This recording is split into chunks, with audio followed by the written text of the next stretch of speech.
Welcome back to Half the Battle. I'm your host, as always, Daniel Levy, your co-host, Shaq. We're going to be talking UFC 222. Frankie Edgar versus Bryan Ortega. We know that's the real main event, Shaq, and it's going down this Saturday on pay-per-view. And the only thing that sucks is that Frankie and T-City don't get a 5-round battle. But that being said, T-City's never been past the 3-round mark in any of his UFC fights. Exactly. So we everyone says we wanted 5 rounds, but let's be honest here. Ortega will get this done in less than 3. And we already know Frankie's a future Hall of Famer, one of the greatest to ever do it in 2 different weight classes. Frankie fights with his heart. He's a legend. We know. It's just it just sucks that he can never beat Jose, but the guy's a legend, future Hall of Famer, no doubt. And I'm interested to see the fight. And Cyborg and Yana Kunitskaya, it sucks my girl Yana is getting set up like this, man. I mean, she could have been making Sarah McMahon quit last weekend, and instead she has to get sacrificed to Cyborg. They did my girl Yana dirty, man. It's funny. Initially, she's supposed to fight this girl that's 3-1 that no one's ever heard of. Great first UFC debut. Then they give her Sarah Quitter McMahon. We know what would have happened. It would have been a second-round submission. And now they're like, you know what? How about we feed you to Cyborg because we have absolutely no one in that division. There's not even a top 15 if you go to the UFC rankings, and it's just it's almost a disgrace, my man. It is, man. They need to. It sucks, one minute you wake up and you're fighting Leah Letson, then you're fighting Sarah McMahon, and then by the end of the day you're fighting Cyborg. It's a complete joke. They definitely need girls in that division, but I mean, who wants that Cyborg smoke? You know what I'm saying? Yeah, man, and speaking of complete jokes, I know you saw my boy James Harden last night embarrassing dudes on that court. I mean, rest in peace to Wesley Johnson. His ankles will never be the same. His life will never be the same. If he has kids, I feel sorry for his kids as well. He'll never be able to live that down. And James Harden's the best player in the NBA right now. And man, that was just embarrassing. But it is what it is. It's the sports game. You know what I'm saying? Man, I mean that's one of the greatest highlight reels since the butt fumble. You know what I mean? And down there in Volusia County, Florida, there was reports that a 26-year-old teacher, Stephanie Peterson, had sex with a 14-year-old 8th grader down there in Florida. And, I mean, this kid's got to be pretty fucking stupid, Dan. I mean, let's be honest here, Dan. That's every young little kid's dream, you know what I'm saying, to fuck one of his teachers. And when you actually hear the details of it, allegedly she would pick the kid up from his house at 11 p.m. at night and bring him weed and a bowl to smoke out of, on top of, having sex with him. So that kid will regret that every day for the rest of his life. His friend should be absolutely ashamed to be his friend. And I honestly think this is a parenting issue. As a father, how would you let your kid blow an opportunity like that, Dan? Well, you know what happened. He probably told mommy.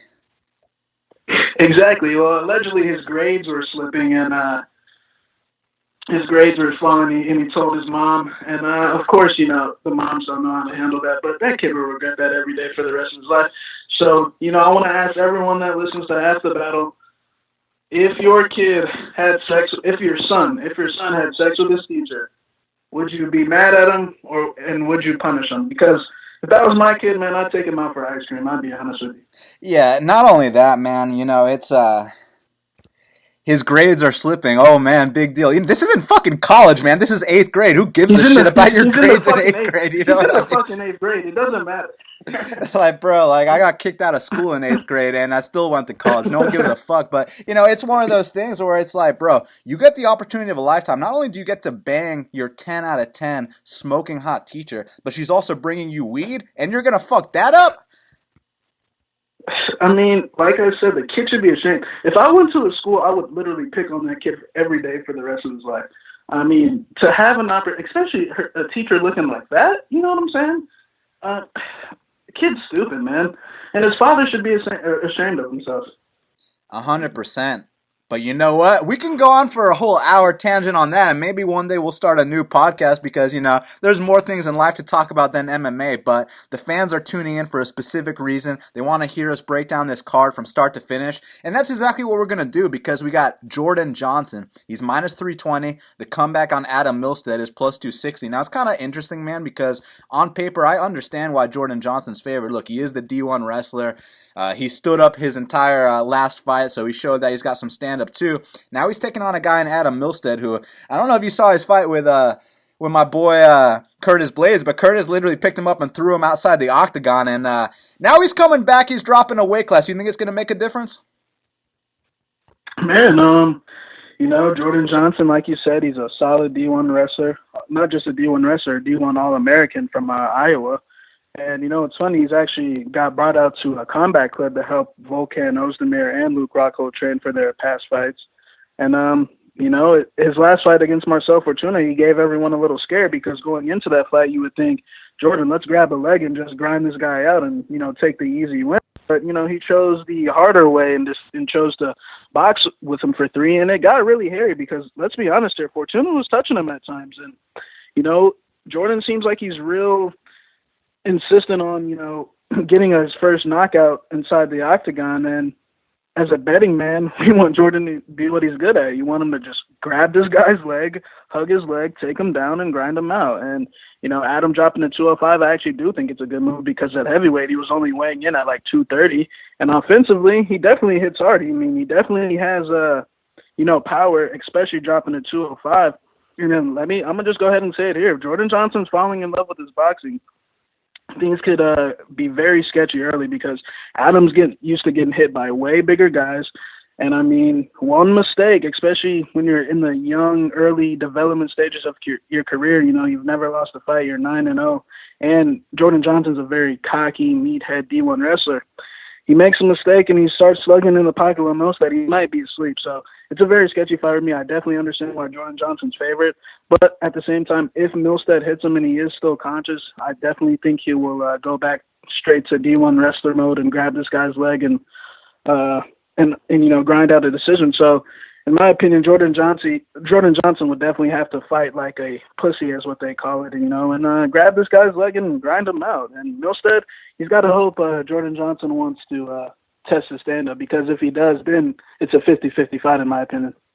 Yeah, look, if Jordan Johnson decides to test his stand-up, I still think he can win the fight, because I don't know if you saw Adam Milstead's, not his last fight with Curtis Blades, but the one before that with De La Roca. Some of the stiffest stand-up I've ever seen in my life, and one could argue that was an early stoppage. That being said, when two big men get inside the UFC's octagon, they start throwing leather, anyone can go down. So if this meathead D1 wrestler, Jordan Johnson, decides to test his stand-up and starts getting a little cocky, don't be surprised if this is the first time he goes down. But that being said, man, I just think he's simply better than Adam Milstead everywhere, man, on the feet, on the mat. But look, he can make this way easier. He can make it so you don't have a heart attack betting a minus 320, and that's by going out there and using those D1 skills and wrestling this guy down, because we know Adam Milstead can't wrestle. Like I said, man, Curtis Blades literally picked him up over his shoulders, threw him out of the octagon, and then Adam Milstead talked some shit about the UFC after that, so I was kind of surprised they brought him back. But maybe the matchmakers think like, look, let's just get Jordan Johnson a nice easy win here. So that could be the case, but if they stand and slug, it'll be 50-50,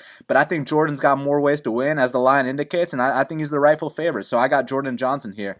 I'm not sure if it's going to be a decision or a stoppage, but I am picking the favorite to win. Now, next up in the bantamweight division, we got Cody Stamann. He's minus 165, and the comeback on Bryan Caraway is plus 145. Now, shout out to my boy Bryan Caraway. Last time he fought, he cashed that plus 350 against Aljamain Sterling, who we've been saying for years is a fraud. But now he's got to come back and take on the 16-1 Cody Stamann. And, Cody Stamann, he's one of these kids that he's very impressive, man. I'm very impressed with this kid because he does just enough to get the job done. He knows when he needs to turn up, and then if you go look at his strike totals, he always outstrikes his opponents at least 2-1 in there. So now he's got I'd say this is a step up because he's never fought anyone like Caraway before. Sean Shelby made this matchup for a reason. You think Cody's going to get it done or what? It's definitely like a changing of the guard type of matchups. Cody Stamann, before his last fight, going in there with the Fire Kid Duquesnoy, a lot of people said it was canvas nap time for him. They said Duquesnoy was, the future world champion. And, after that first round, it was a rough first round. He, was getting lead elbowed and got head kicked a few times. And, I felt like most of the bantamweight prospects, around that level, I felt like they would have packed it in. I felt like they would have just accepted that, hey, maybe Duquesnoy is this guy. But not my boy Cody Stamann. Cody Stamann bit down on his mouthpiece, and he took it to the French guy in the second and third round, and he beat his ass. I mean, third round is exactly what he's capable of. I mean, he beat him in every striking exchange in the third round. And, I mean, to, be in your second UFC fight at that big of a stage against, the opponent that he was facing, headlining the prelims, I mean, it just let me know that he's the type of guy that rises to the occasion, and like you said, he does enough to win. He's going to find a way to win, no matter how ugly it is. And, that's the sign, because I honestly thought that was one of his worst performances. And, I mean, the fact that you can still win on your worst performances just says what type of fighter you are. Just like James Vick against Shinoda. I thought that was one of his worst performances, and he's still 30-27 in my opinion. So, I mean, that just shows you the high regard I have for Cody Stamann. Bryan Caraway is another guy. I have the utmost respect for Caraway. Dan, you already know we capitalize on Caraway a lot of times because we know that Caraway likes to pick a specific type of opponent, at least in the past he has. And, I mean, he's super underrated. I mean, his striking is very ugly, but, I mean, when he's fighting, how I feel Caraway is he's a beneficiary of, he picks his opponents. Like I said, he's a strategist. Look, when he fought Eddie Wineland, what does the tag that Eddie Wineland has before his name, Dan? Former world champion. Exactly. He's a former world champion. But between you and me, Eddie Wineland ain't shit. You know what I'm saying? Didn't he beat like fucking Cole Escovedo to win that belt? Exactly. Antonio Buenuelos. You know what I'm saying? Exactly. But the fact is, Eddie Wineland has former champion in front of his name, so it's a perfect scenario for Caraway. That's exactly the fight he wanted because, me and Eddie Wineland is a 500 fighter, and he's on his way out. But Eddie Wineland wasn't coming off his first broken jaw before that fight. He was coming off his second broken jaw over an 18-month layoff. And like we said, his fight with Aljamain Sterling, I mean, we've been saying Aljamain Sterling's a fraud like 3 years ago. I mean, we knew that we bet on Caraway plus 350. That line was a complete joke. And, I mean, Caraway exposed him, and now we see, the path that Aljamain's on.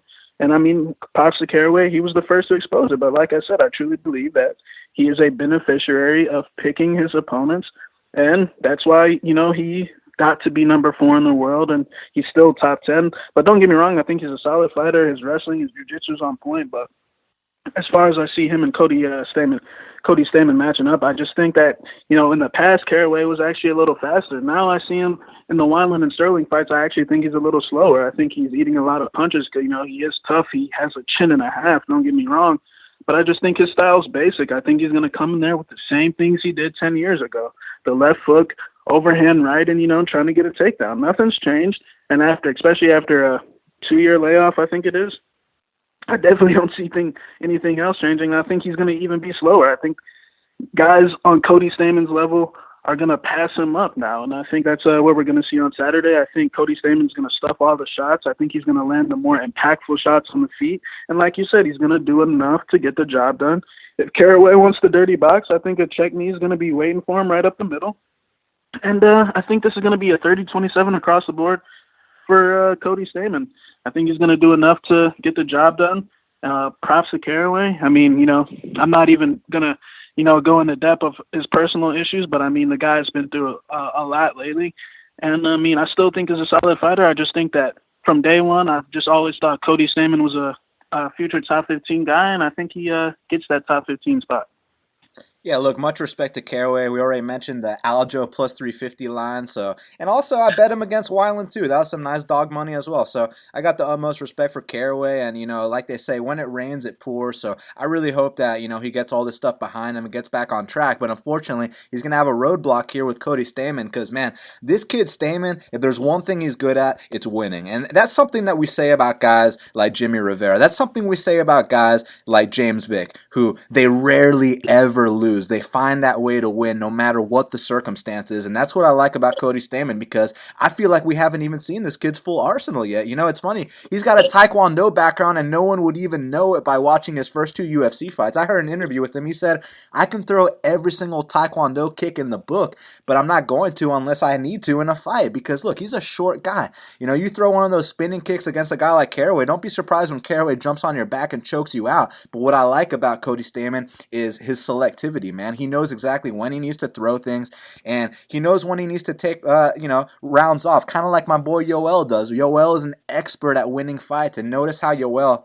he'll take a round or two off in a fight, and then when it's time to turn up, he turns up. Now, granted, this is a 3-round fight, not a 5-round fight, so there's no time to take rounds off, but what I'm trying to say here is that this kid, Cody Stamann, is probably going to win the decision here simply because he's faster on the feet. He's got a good enough wrestling pedigree to keep the fight standing. And look, much respect to Caraway. He's a very opportunistic guy. He's a true veteran of the game. He's been around since the bare-knuckle boxing days. And like you said, I mean, Caraway was fighting bare knuckle, so that just shows you his experience level. But like you said, I just think the techniques on the feet are going to be too clean for him. I think he is going to be a little rusty. 2-year layoff. Injury after injury. He just had a leg injury, a shoulder injury. I just think it's a perfect timing for Stamann to get in there. And another thing is, think about all of Caraway's past opponents. What do they always spend time wasting, before they fight Caraway? Mr. Tate this, Mr. Tate that. And then guess what? They get in the cage and they can't live up to all the trash talk. Now, Cody Stamann isn't interested in any of that. You know what I'm saying? Cody Stamann's interested in getting the win. He already acknowledged the fact that, Caraway's a tough guy. He's probably not going to get him out of there. But he just wants to win, and that's all that matters. 100%, that's all that matters, especially if it's a DQ, if it's a controversial split. All you give a fuck about when you're betting on a fight and when you're picking a winner is who's going to get their arm raised no matter the circumstance. Now, look, for Caraway to win this fight, I think it has to be an opportunistic guillotine choke. I think he has to hop on his back and choke him out. I don't think that he's going to come out here and win a striking battle. Don't get me wrong. Like I said, he's got an opportunistic left hook. He will throw that overhand right, and it looks really ugly, but he finds a way to land, and that's something I really respect about Caraway. He finds a way to make his style work, and if you're not up for the challenge, if you're not mentally tough, if you're a guy like Aljamain Sterling who's talking all that shit and then wants to shake hands at weigh-ins, then yeah, Brian Caraway is going to totally punk you out. But with a guy like Cody Stamann, he will punk you out. Cody Stamann's number one goal is just like Jimmy Rivera's number one goal, and that's to win. Winning is paramount. So with that said, I got Cody Stamann for the victory here. Now, next up in the welterweight division, we got Zach Ottow. He's minus 300, and the comeback on Mike Quicksand Pyle is plus 250. Now, shout out to my boy Pyle. He had an unbelievable career. His MMA debut was against Quentin Rampage Jackson. I mean, the dude, correct me if I'm wrong, didn't he choke out John Fitch? He was the first person to ever choke out John Fitch. Exactly. So, Mike Pyle, he's been there, he's done that. So I got nothing but respect for him. But as you know, Shaq, the fight game is very, very unforgiving. And if you come back too many times after you should have called it quits already, it just doesn't end well. You saw what happened to Chuck Liddell, and now, with Mike Pyle, those last two knockouts, especially the one against Alex Garcia, very brutal to watch. We know he's showing up here for that last, 50 to 60K paycheck. That being said, man, the fight's in Vegas. He's from Vegas. You think it's going to go well for him?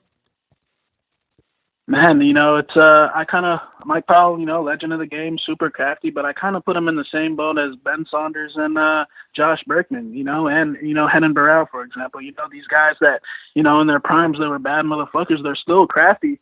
It's just that they simply cannot take the punishment that you have to take to compete in the octagon. It's plain and simple. And, how many times have we seen Pyle, Matt Brown, Jordan Mean, Alberto Mina, Alex Garcia, that one was really bad. I almost thought he was dead in there. And, I just don't think he should be fighting. Now, when it comes to Zach Otto's actually, a lot of people don't know, he's a former Division I football player. And a lot of people think that Zach Otto's a jobber, and I completely disagree. I think he's a solid fighter. They're like, well, what happened when he went to split with Josh Berkman? You're talking about when Josh Berkman was coming off arguably beating Paul Felder, and let's be honest there, Ottow won every second of that fight. And, I like his switch stance. He's switching stance all the time, his feints, and I think he's got speed, big speed advantage over Pyle. And I just see him being able to switch stances, confuse Pyle. I see a right hook KO from southpaw stance, and I think on the mat, I think he can hold his. I don't think his fight's going to hit the mat, but I think he could, hold his own with Pyle on the mat, and I think this is a perfect chance for him to get back to his finishing ways. We know that when guys are 40, 41, 42. Granted, we don't even have to get the KO because I truly believe that Pyle's not going to be able to keep the pace of Ottow on the feet with the switching the stance and the point fighting. Ottow's fallback plan is a point fighting decision, but I think at some point the KO will come. Yeah, look, I mean, Zach Otto's obviously not known for his KO power, but again, when you're fighting guys like Li Jingliang and Serginho Moraes, then, obviously you're not going to knock those guys out, but now you're in there with Mike Pyle, who, he's been viciously knocked out in 4 of his last 7 fights, and, it's getting harder to watch each time, and they're not just flash KOs where, oh, I got caught, this and that. No, these are the kind of knockouts where he's out for about 5 to 10 minutes straight. They go to the broadcast to show the winner, and they can't even show Mike Pyle because he's still out cold, and it's super sad to watch. And then he wakes up and he starts arguing with the refs. He starts screaming, like it's super super difficult. And he just has no business in that octagon. Aside from coming in for that last $60K paycheck, he had an unbelievable career. I wish him the best. But Zach Ottow, look, it doesn't matter if it's Zach Ottow, it doesn't matter if it's Alan Juban, it doesn't matter if it's Nico Price, fucking Alex Morano, any of these guys, anyone right now on the UFC's roster that's not 42 years old can probably come out here and knock out Mike Pyle. And that's just the bottom line. That's the reality of the fight game. I mean, look, when Chuck Liddell had 3 KO losses in a row at the end of his career, we were saying shit like, oh, but it was against Shogun and Rashad.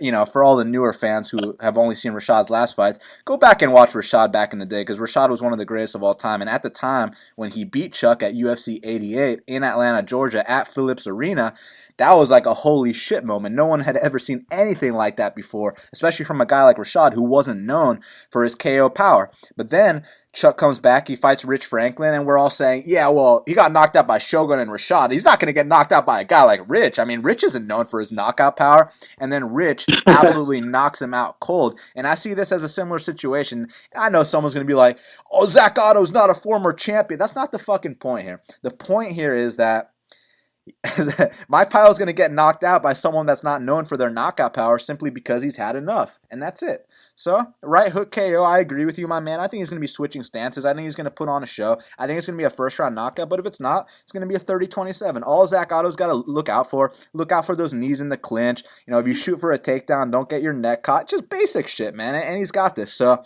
yeah, I got Zach Ottow, and the reason that it's not minus 350, it's not minus 400, is because people don't believe in Ottow. They think he's a jobber. They think he's a journeyman. And look, if he's up there against, a young welterweight, okay, then we have a different discussion. But he's up there with a guy that's going to turn 43 later this year. He's up there with a guy who went on Ariel Helwani's show this week and said, the juice is not worth the squeeze over 10 times. Those were his quotes. And it is what it is, man. So, yeah, I got Zach Ottow via first-round knockout. Now, next up in the middleweight division, we got Hector Lombard. He's minus 135, and the comeback on CB Dollaway is plus 115. Now, man, how the times have changed. My boy Hector Lombard hasn't had his arm raised since he fought Josh Berkman the same night that Jones fought DC the first time, Shaq? I mean, the fight game is a brutal, brutal game, and the fight game has not been so kind to both of these guys, man, because, in their primes, both of these guys are bad motherfuckers. I mean, Hector Lombard, I don't even have to talk about his, past resume in Bellator. And, I mean, you remember when CB knocked out Cesar Ferreira, I was telling everyone, hey, just wait till you see what Cesar Ferreira does to this guy, and CB knock him out with the left hook. And, I mean, it's unfortunate when he beat Francis Carmona, that was a big thing at the time. And, we'll start with CB firstly.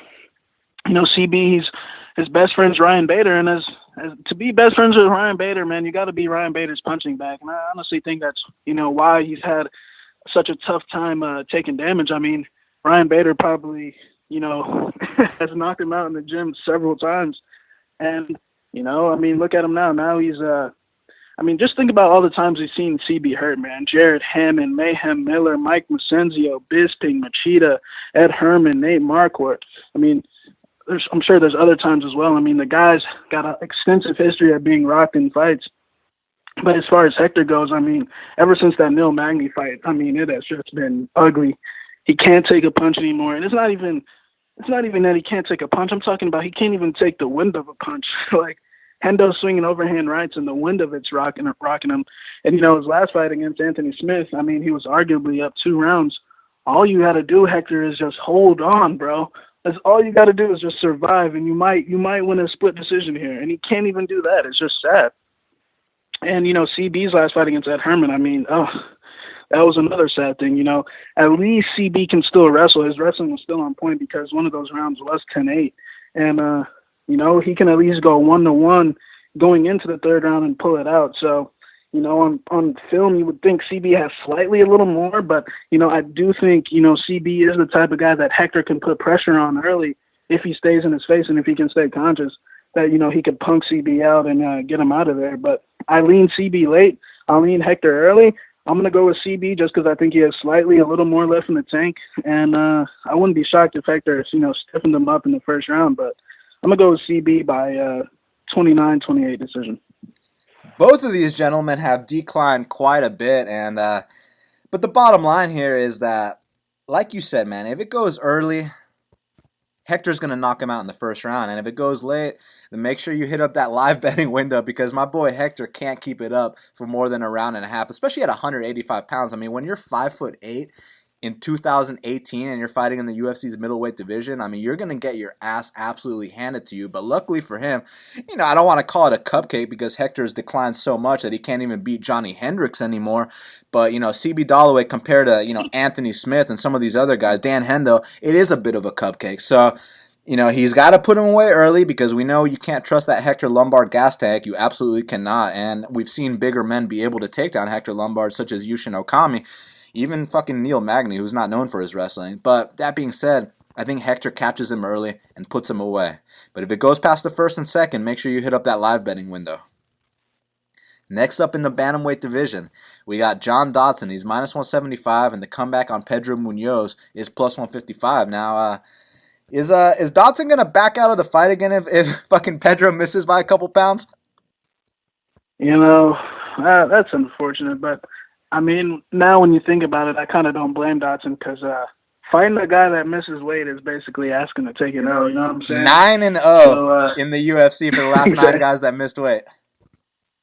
So, when Greg Jackson heard Pedro miss weight, they were immediately exiting out of this fight. And I don't blame him. I wish Des Green would have done the same thing that night. Don't fight a guy that missed weight. You're going to lose.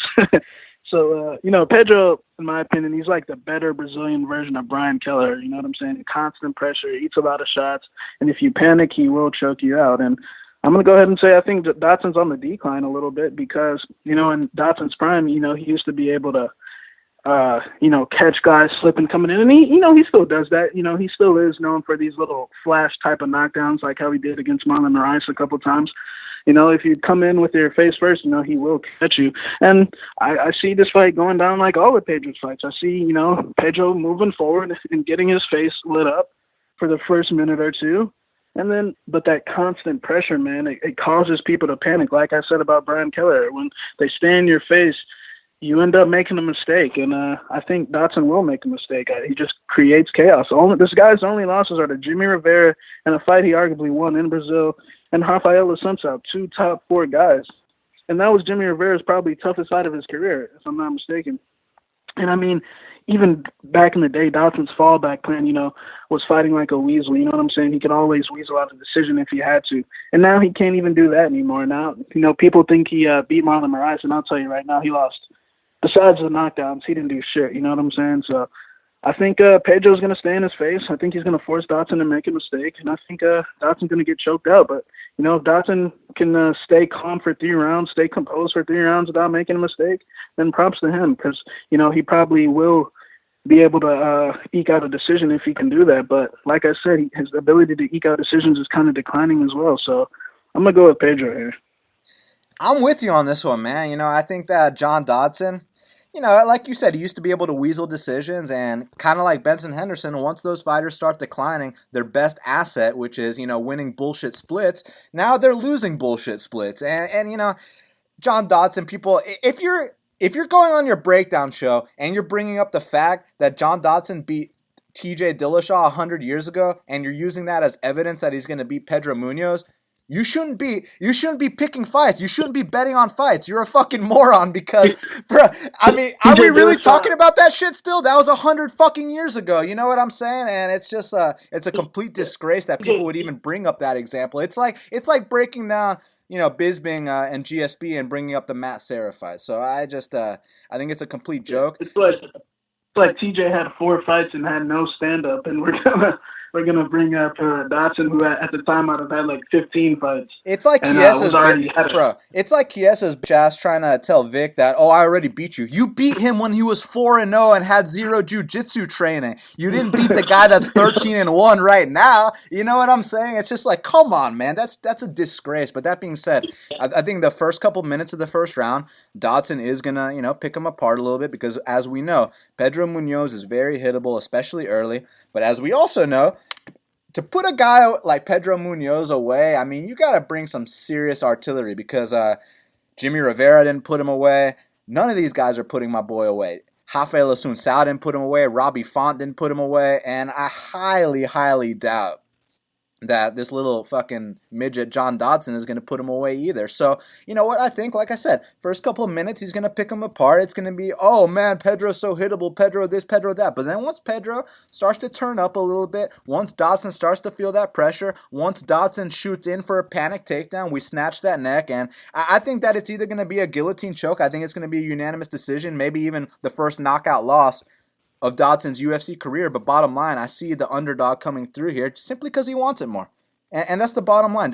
Those are the reasons why Dodson's been losing his last few fights. That's why he lost to Lineker. That's why he lost to Moraes. Not because they were faster, because allegedly everyone told me that Dodson was the fastest guy in the division, which you and I know has not been the case for the last couple of years. He's slowed down quite a tad, but he can't get away with winning bullshit decisions anymore. He can't run around the ring, bore everyone to sleep, and still win like he did against Makovsky and Wineland. Those days are long gone, and I think now he's going to pay for it. I got Pedro Munhoz for the upset.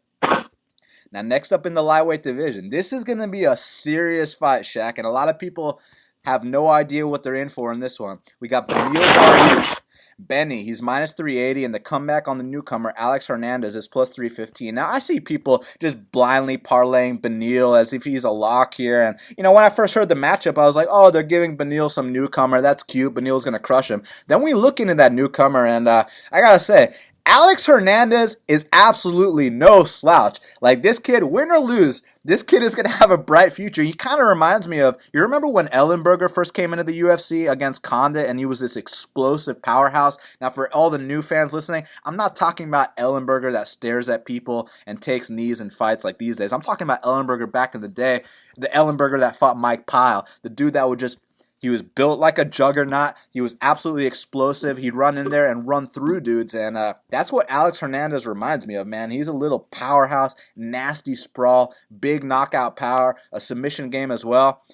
But all that being said, Shaq, when you're fighting in the UFC's deepest division, which is 155 pounds, and you're making your UFC debut against a top 10 guy. I don't give a fuck if it says number 12, because between you and me, Beneil is a top 10 guy. There's a couple guys in that top 10 that shouldn't be there, like Ali Quinta. Oh, he beat Diego Sanchez, Joe Lozon, and Ross Pearson? Congrats.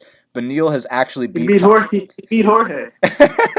He beat Jorge, but didn't really beat Jorge. It's a complete disgrace. We all know Beneil Dariush is actually a top 10 guy. I mean, fucking Beneil beat Vic. Beneil beat Rashid Magomedov. Beneil beat Michael Johnson. Beneil's the real deal. So, all that being said... Diego Ferrer. He beat Carlos Diego, you know what I'm saying? 30-27 on all cards in Brazil.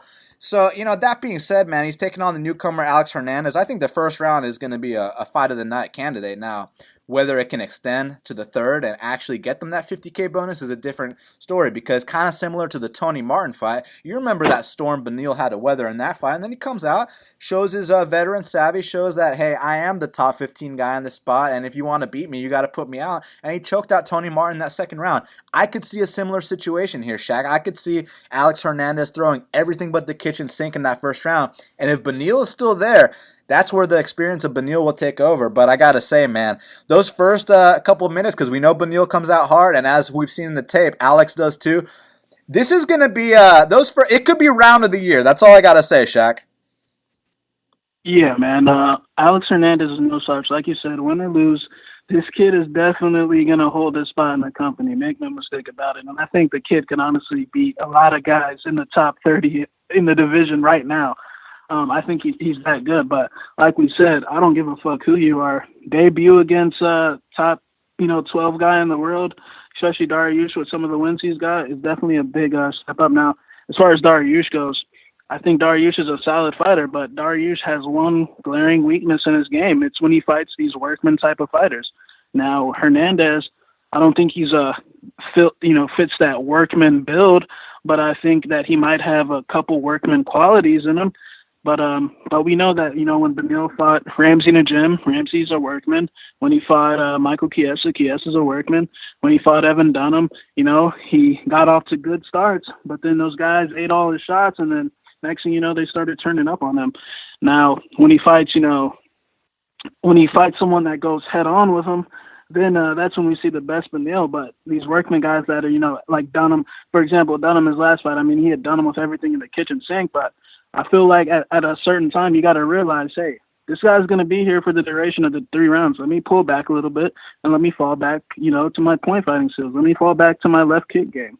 And he didn't do that. And you think that he would, have learned that considering his 2 losses in the past against that similar type of fighter. But as far as the fight goes, these are the type of fights that I always say on Half the Battle. These are the type of fights you don't take. Alex Hernandez doesn't deserve to breathe Beneil Dariush's air. He doesn't deserve to be in the cage with Beneil Dariush. Now, I understand Beneil, he's getting married soon. He needs a check. But, I mean, these are the risky fights. You have nothing to gain from winning this fight. Alex Hernandez has everything. Alex Hernandez has nothing to lose. He's going to walk in there like, man, I'm going to go after it. I have nothing to lose. That's where Beneil's walking out like, man, if I lose to this fucking guy, like, my career might be over. Like, you know what I'm saying? So it's a super sketchy fight to take, just like how Lama should have not taken that Josh Emmett fight. I mean, we can go back so many times. It's just like, these are not the type of fights you can take, but I do lean Dariush just because he's clearly the more experienced fighter. He's probably, slightly better everywhere, but like I said, if things get off to a bad start and Hernandez gets that momentum, the kid's got nothing to lose. He's going to feel invincible in there. And like I said, the kid's, like you said, he reminds me of Ellenberger, super explosive, and he will go head on with Dariush up. It's going to be an entertaining fight. I'm going to take Dariush by a close 29-28 decision. I think it's going to be a complete war. Both guys are going to be bloodied and battered up. And I think we got a nice new addition to the 155-pound division, the glamour division of the UFC. So I can't wait to see this fight.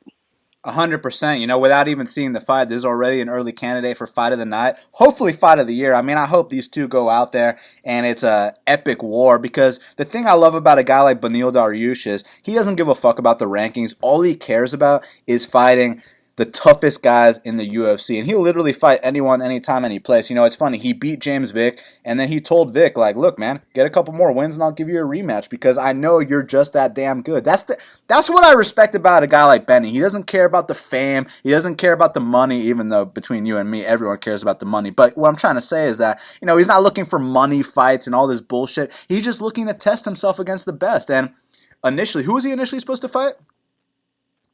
Bobby Green. He's supposed to fight a perennial tough out in Bobby Green, but then he got the call to fight Alex Hernandez, and a lot of guys could have turned it down. Who the fuck is this guy? This and that. But Beneil, he only cares about going in there and testing himself, and he's coming off a loss and a draw. He wants to get back on the win column, and this is going to be a serious fight. Look out for that left kick of Beneil, because it's one of the hardest left kicks I've seen in the whole UFC, man. And I mean, the kid is absolutely nasty, so I'm going with Beneil here, but pay close attention to this kid, Alex Hernandez, because he's got a very bright future. Now, somehow, Shaq, that wasn't the main event of the prelims, and this is. We got Mackenzie, fake Brazilian accent Dern. She's minus 425, and the comeback on Ashley Yoder is plus 340. Now, we know the deal here. I mean, they're trying to give Mackenzie Dern an easy win, and they gave her such a good stylistic matchup, because we know Ashley Yoder likes to jump on people's backs and pull guard and do all these things. You do that against Mackenzie Dern, you're probably going to get tapped out. So, I mean, we kind of know the deal here. I'd rather talk about her fake Brazilian accent than this actual fight, Yeah, man. I mean, they're definitely setting up Ashley Yoder. And Ashley Yoder, I mean, her last fight was some of the worst fight IQ I've ever seen, because, let's be honest, her first 2 UFC fights, she had all the tools to win those fights. She had the takedown ability to win those fights. So the Quiche fight, it's 1-1 going into the third round.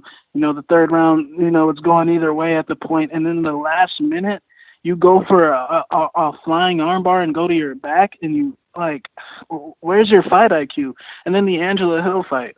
you blast double Hill, you take her down on 2 different occasions, and you're in guard. And as Hill's standing up, you try to hop around to the back. That's such a low percentage move. Like, it's not going to work in the octagon. It might work in the training room, but come on, Yoder. Like, she had the tools to win both those fights, and that's just a lack of fight IQ. Her nickname's the Spider Monkey, and once Dana White heard that her nickname was the Spider Monkey, their eyes lit up, because now they know Mackenzie Dern's got an easy win here. Now, don't get me wrong, I think Mackenzie Dern is a fraud and a half. I mean, I think down the line she's going to get exposed hard. I think that she's got a lot of grounds to catch up if she wants to, challenge someone real at 115. But, I see what they're doing here. They're giving her the Ashley Yoders of the world, and, it's going to pay off here. But I don't think her stand-up's it's bad, but I don't think it's that bad to the point like everyone's saying, because she does actually have power, and in little flurries, she does actually land punches. So, and I've seen her drop a couple bitches. This girl's my bad. I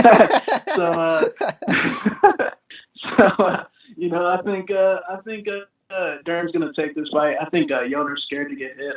I don't think she really likes to exchange. But like I said, at the end of the day, I just see Yoder making a dumb mistake and getting finished here, and then Mackenzie Dern, we can talk about fading her against someone else. Yeah, go to YouTube, type in Mackenzie Dern evolution of her accent, and at first she's just a typical white girl saying y'all and like, and you know what I mean, like my jiu-jitsu y'all and all this shit, and now all of a sudden she's Miss Brazil, she's all like jiu-jitsu it's like what happened there, man? So yeah, the evolution of her Brazilian accent is more impressive than the evolution of her fighting skills. But as soon as this hits the mat, she's probably going to tap out Yoder, and we'll look to fade her very soon. So keep your eyes peeled after this contest. Now it's time for the main card. And first up, we got Ketlen Viera. She's minus 155. The comeback on Cat Zingano is plus 135. Now, for everyone listening, y'all recall when we called Ketlen Viera's last fight against Sarah McMahon to a T. We also called Marion Renault's fight against Sarah McMahon to a T because, at this point, if you can't call Sarah McMahon's fights to a T, it's pretty simple. She's going to 10-8 you the first round, and then she's going to quit in the second round. But here, Cat Zingano's a way tougher competitor than Ketlen Viera. The only issue is, we can talk about how she hasn't won a fight since 2014. We can talk about how she hasn't been in a fight since 2016. But, Cat Zingano is a tough out for women's MMA standards, but she also comes from a completely different era. She comes from the Royce Gracie era of women's MMA where, Ronda Rousey, who was a one-dimensional fighter, was the queen of that division at the time. And as you know, times have changed, and I know people like to talk about how, she beat Amanda Nunes, this and that. And listen, man, this is true. On paper, she did beat Amanda Nunes. No one can ever take it away from her. But if you're under the impression that she would beat Amanda Nunes today, jump off a fucking bridge, because she would not. She wouldn't even win the first round against Amanda Nunes today. And what happened in that fight was, we used to criticize Amanda Nunes for her cardio, and nowadays Amanda Nunes is going out there and winning 5-round decisions. So, yeah, Shaq, I put zero stock into that. But all that said, man, go ahead. Who you got in this fight? I put zero stock into that. Like you said, that was the Royce Gracie era of the game. You go back and you watch that fight with Miesha Tate. One of the ugliest things I've ever seen, but at the time that was the highest level of the game. And you watch the fight, every striking exchange was ugly, hands down. On the mat, it was just back and forth, ugly scrambling. And you do that today in today's game, that does not work out. Times have changed. The game has evolved. And, her fight with Amanda Nunes, back then, that's back when Amanda Nunes was getting tapped out by Sarah D'Elio and losing to Alexis Davis and a bunch of other people. That was pre-ATT Amanda Nunes. You know what I'm saying? It was pre-Reebok and USADA. I'm like, geez. Exactly. That was the same night Connor and Dustin fought. You know what I'm saying? Like that's such a long time ago. Just to put it in the context for everyone, Demetrius Mighty Mouse Johnson was headlining a pay-per-view over Conor McGregor.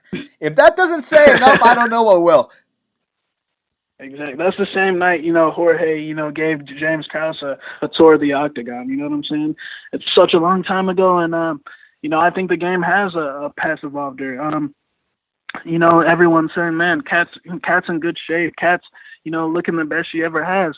Guys, I need you to rewind the clock back 2 years ago, before UFC 200. We've already heard this tune before. we already heard her that she was in the best shape of her life before the Pena fight, and we saw what happened in that Pena fight. The game has evolved. I have a suspicion that Kat can't really sit down and box. Tell me one time she sat down and boxed in front of someone and exchanged punches.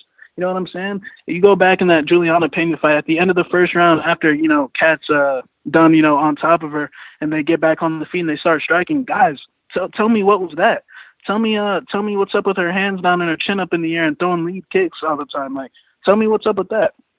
And I think this is a fight where it's gonna solidify that, hey, the game has moved on past that era. And I think Ketlen Viera is a future world title challenger. I'm going to go ahead and say it. I think she's super calm and composed, well-rounded. And, I mean, people are going to say, well, she fought Fashels and Evan Smith and McMahon. Look, Sarah McMahon would 10-8 everyone in the female bantamweight division in the first round. And, I mean, it just depends on how good you are if you can come back in the second. We know that Mary Hernandez is a tough chick and that she can come back in the second. We know Ketlen's the one that everyone before that fight, they can act like, oh, she beat Sarah McMahon, big whoop. And, of course you're going to say that now, but before the fight, y'all were saying Sarah McMahon's a future world champion, this and that, and y'all completely forgot that Sarah McMahon's a quitter. And Ketlen Viera had to remind everyone that, hey, you know what I'm saying? This girl ain't nothing. So y'all should thank Ketlen for reminding everyone that Sarah McMahon ain't shit. But as far as they match up, I think Kat, her game is very limited. I think, either she's going to try to, charge right in and wrestle. And I don't think you can do that to a girl like Ketlen Viera, who's a judo black belt, a BJJ black belt. If Kat wants to, get in the tie-ups and start working, I think we got the edge there. And I definitely feel like we got the edge on the feet. And not to mention, Dan, how many times have we preached on Half the Battle?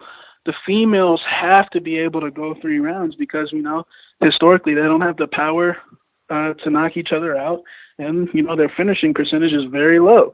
How many times has Kat Zingano won a decision or been to a decision at that? Once in 2010 versus Barb fucking Honchak. Someone that lost to Lauren Murphy, Shaq. Exactly. She's only been a decision one time. I think she's got someone that lost to Angela Magana, Shaq. I mean, it's just sad because that same chick beat Felice Harrigan, Nina Androff, and a few other girls, and Leslie Smith too. But I don't care about that because all the females have bad losses like that, so that doesn't really matter to me. But it's just the fact that she's only been a decision one time. I think Kellen's got a cardio advantage. We're the more fresher fighter. We're not 35 years old. Not that matters, but I just don't think that she's got a lot of catching up to do in terms of to have a game that's efficient to go 3 rounds, to develop a boxing game and, all her time off, as where Ketlen's already just refining the skills. We're young, we're 26, we're improving at a fast rate. We're ready for war. We're not ready for a fight, we're ready for war. And I think she's going to, further expose Kat Zingano, and I think that she's got the advantage in every aspect of the game. And I think it's going to be a one-sided fight. It's kind of interesting because I was under some impression, and very wrong impression, that Kat Zingano was some Muay Thai fighter, and Jesus Christ, was I wrong, man. She's actually a grappler, man. And look, if they tie up and grapple, I mean, I think people forget about Ketlen Viera's judo background, and it's not, the typical head and arm throw that you see with every girl in the UFC. No, I'm talking about real hip tosses. I'm talking about real judo throws. And if Kat Zingano... We don't engage in that typical female. Juliana Pena's a meathead. The reason why Kat was able to get those takedowns is, look how Juliana fought Valentina. That's the same way she fought Kat. She charged right in like a meathead and tried to grab double unders. And, of course, when, chicks grab double unders, what does every chick do, then? They go for the head and arm throw. It's, pretty simple. Juliana doesn't get it, and that's why Valentina was literally waiting on her to do her things, and that's why she got embarrassed like that. You know what I'm saying? Because chicks like Valentina, chicks like, Amanda Nunes now, the new Amanda Nunes, chicks like Ketlen Viera, they're too skilled. They were brought up under a specific training method, the Nova style. I feel like the Nova style is just perfect for the female game, and I think it's going to come into fruition on Saturday. It 100% is perfect for the female game because they still haven't developed to the point of male MMA. That's why nowadays, Nova União style does not work with the men. You see Barral, you see Aldo. That shit don't work no more. But for the chicks, they're still in the dark ages, so it's going to work perfectly fine. That is this top standard, the Nova União style for chicks. Now, that is that in my opinion is a championship style for female MMA, and Exactly. When Look at Zingano Amanda tries to Nunes. come in here and do a belly to back suplex or a belly to belly suplex, it's gonna get shuck. It's gonna get shuck right away. It's gonna get stuffed. Now she might get one in the first round. She might get one or two. And listen, Ketlen is a jiu-jitsu black belt as well as a judo black belt. She's gonna get back up to her feet, and on the feet, it's a complete mismatch. Just go back and watch any of Zingano's fights, and let me know what you think of the stand-up portion, because her stand-up is pretty damn non-existent. She had a couple knees against Miesha Tate, but listen, she's got no hands whatsoever. She fucking keeps her chin straight up in the air and her hands down. She's going to get absolutely butchered on the feet. And like I said, that judo black belt, that Ketlen Viera possesses, this isn't, like the typical head and arm throw you see with every girl. These are real judo throws, real hip tosses. And if Zingano tries to overextend, she will get thrown on her ass. I'm thinking a second or third round submission here, man. But worst case scenario is still a win for Viera. I think it's going to be a unanimous decision. So, yeah, I got Ketlen Viera. I think she's going to get this win and get that title shot. Like I said, we got the more efficient techniques to go the 3 rounds. And like I said, I feel like Kat's got so much to catch up in the fundamentals, just the basic fundamentals. We're not engaging in typical head and arm throws. And look, when she fought Fascio's, you know what my girl Ketlen was doing? She was waiting on Fascio's to throw knees, because Fascio's is still in that developing stage, just like the rest of these girls. They don't understand. They just do things. They're all meatheads. But my girl Ketlen's literally waiting on a knee, and she dumps her. You know what I'm saying? I don't know how that fight went to a split decision, by the way, but, it is what it is. And, and the improvements from that fight to the Ashley Evans-Smith fight, were just drastic in the stand-up portion. That was one of the most hellacious stand-up beatings I've seen in that division. So I think Kevin's going to get a title shot after this.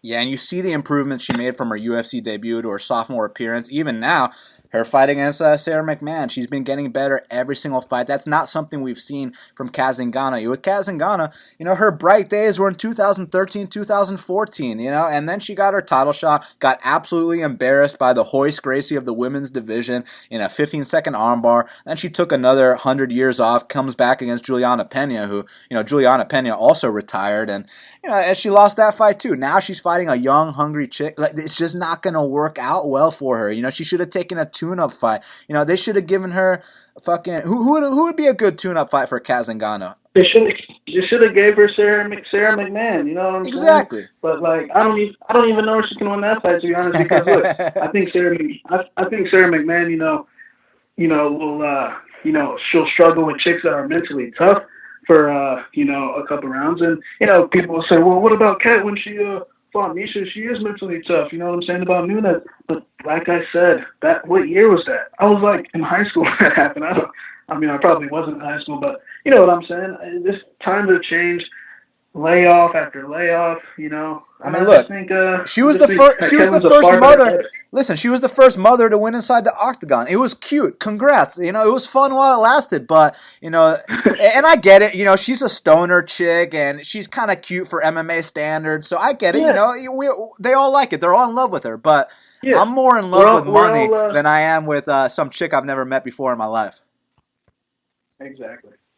So that said, you know who I got? I got Viera. Now, next up in the heavyweight division, we got Stefan Struve. He's minus 175, and the comeback on the Pitbull, Andrei Arlovski, is plus 155. Now, it should be fun while it lasts. Hopefully it is. Who you got? Man, initially, I thought the line was off, and, I still kind of think it's off, but now, I definitely see, it was Arlovski's last fight. It was more of a case that Junior Albini might have been the biggest fraud in the heavyweight division's history. He knocked out Tim Johnson, and we all bought the hype, Dan. We all got tricked. You know what I'm saying? We thought Junior Baby was this future top guy, and I guess Tim Johnson must have really been injured that night. You know what I'm saying? So it was a case of that Junior Baby literally just stood at him and felt all his punches and literally wasn't answering back. And Struve, his last fight, it was not that much shame because I actually think Volkov's just that good. But he did get broken down, and that's not the first time he's been broken down. Both these guys are super unreliable, in my opinion, to take a side, to specifically lean a side. But, I could definitely see one of those jab uppercuts from range landing for Struve. And, Andrei taking another canvas now, but I could also see Andrei winning a long drawn out war because, Struve used to be this guy that used to come back in wars, but now it's like the longer the fight goes, I feel like it favors his opponent. So I'm gonna go with Arlovski in here. I think he might be a little more confident. But to take a side in this fight, betting wise, it's definitely something I'm not interested in. But I'm gonna go with my boy, the Pitbull Arlovski. He's been working with, my boy Paulino Hernandez down there at ATT.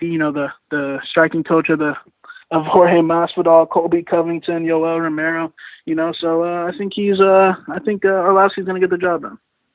Yeah, look, I understand where you're coming from because fading Stefan Struve is a very profitable, venture. But that being said, my man, I've been fading Andrei Arlovski almost every fight, and thank God I passed against Junior, whatever his name is, because he was like minus 400, so I was like, oh yeah, fuck all this. But I remember when I max bet Tibura to beat Arlovski, and fucking Arlovski gave me a heart attack, man. That was at 5 a.m. in Singapore, and Arlovski actually showed some heart for the first time in 10 years. I was like, wow. Turns out Tibura. Turns out Tibura's a fraud too. Yeah, Tybura got exposed recently, but look, I'm going to go with Stefan Struve here. I know that, we've been waiting 100 years for him to finally use his range and this and that, but I think against a guy like Arlovski, he can do it. A guy who, even though with heavyweight, it's hard to say when someone's completely done because at heavyweight, they have 9 lives and they can fucking go into their prime in their 40s, so don't be surprised if Arlovski catches him early, but I'm going to go with Struve. I think he uses his range. Big knees up the middle, straight punches. I think it's either going to be a decision or a late TKO. So I'm going to go with Stefan Struve here for the win. Now, next up in the bantamweight division, the featured bout, we got Andrei Soukamthath. He's minus 135, and the comeback on Sean O'Malley is plus 115. Now, I see a lot of emotional bettors here. I see a lot of people saying that Andrei Soukamthath, or as Sean O'Malley likes to say, Andrei Soccer Mom, is some kind of a lock. Now, correct me if I'm wrong. Did Andrei Soukamthath lose or win against Albert Morales? Look, Dan, me and you, we were having lunch maybe about a month ago, and we predicted this. We said, Andrei in this, O'Malley would open the favorite, and we felt like the public would get emotional and bet Soukamthath from minus 260 now on the opener. All the way to, what is it right now, plus 120, 125, something like that. And talk about emotional, Dan. They got really emotional because, they're looking at that Tyrion Ware fight, and, they're under the impression that Tyrion Ware is, a complete bum and jobber, and I completely disagree. I think it was a tough fight for O'Malley, and considering O'Malley's experience level, considering who O'Malley had been in there at the point, you know what I'm saying? O'Malley beat a guy that Cody Stamann beat, you know what I'm saying? So, in my opinion, O'Malley's a legit guy. And, before the fight, I didn't think so, but the way he, dealt with that after the second round, people will say, oh, he took too much damage. Yeah, he took a little bit too much damage, but he's still learning, man. He's a kid. It is what it is. At least he ate the punches because a lot of kids would have broke. At least he didn't break, you know what I'm saying? And, granted, I hope he doesn't go for any more flying triangles or anything like that. Just real quick, man. I know this is men's MMA, and I'm about to give a women's MMA example, but when shit goes wrong in the second round for Sarah McMahon, you see exactly what happens. And when shit went wrong for Sean O'Malley in the second round, he took it like a man and came back and won in the third. That's the sign of heart right there, Shaq. Exactly. A lot of kids would have folded. Sage Northcutt would have been doing the chicken dance all over the place. When Sage Northcutt hit the second round in his first fight against Barberina, you know what happened? He quit to something that didn't even exist. You know what I'm saying? So as far as I'm concerned, I do think O'Malley has heart. I do think he has the potential to be, a mainstay in this division because, his offensive striking is serious in my opinion. I like his slip and rip game. I love the way he likes to pull his opponent's counter out and then counter that counter and make his opponents look real stupid, man. So, and as far as Andrei Soukamthath goes, he's a straightforward Thai boxer that I haven't seen use any offensive wrestling. Now, if he did have offensive wrestling, I would definitely be a little bit more worried because I definitely do see Sugar Sean, getting exposed down the line in that area with someone that can mix it up with the boxing and the wrestling and that responds to the shots well. But as far as I'm concerned, Andrei Soukamthath, or as O'Malley likes to say, Andrei Soccer Mom, I don't think this guy can win the decision. Plain and simple. He reminds me of like like a similar approach to Mike Perry. You know what I'm saying? They're one-shot KO guys.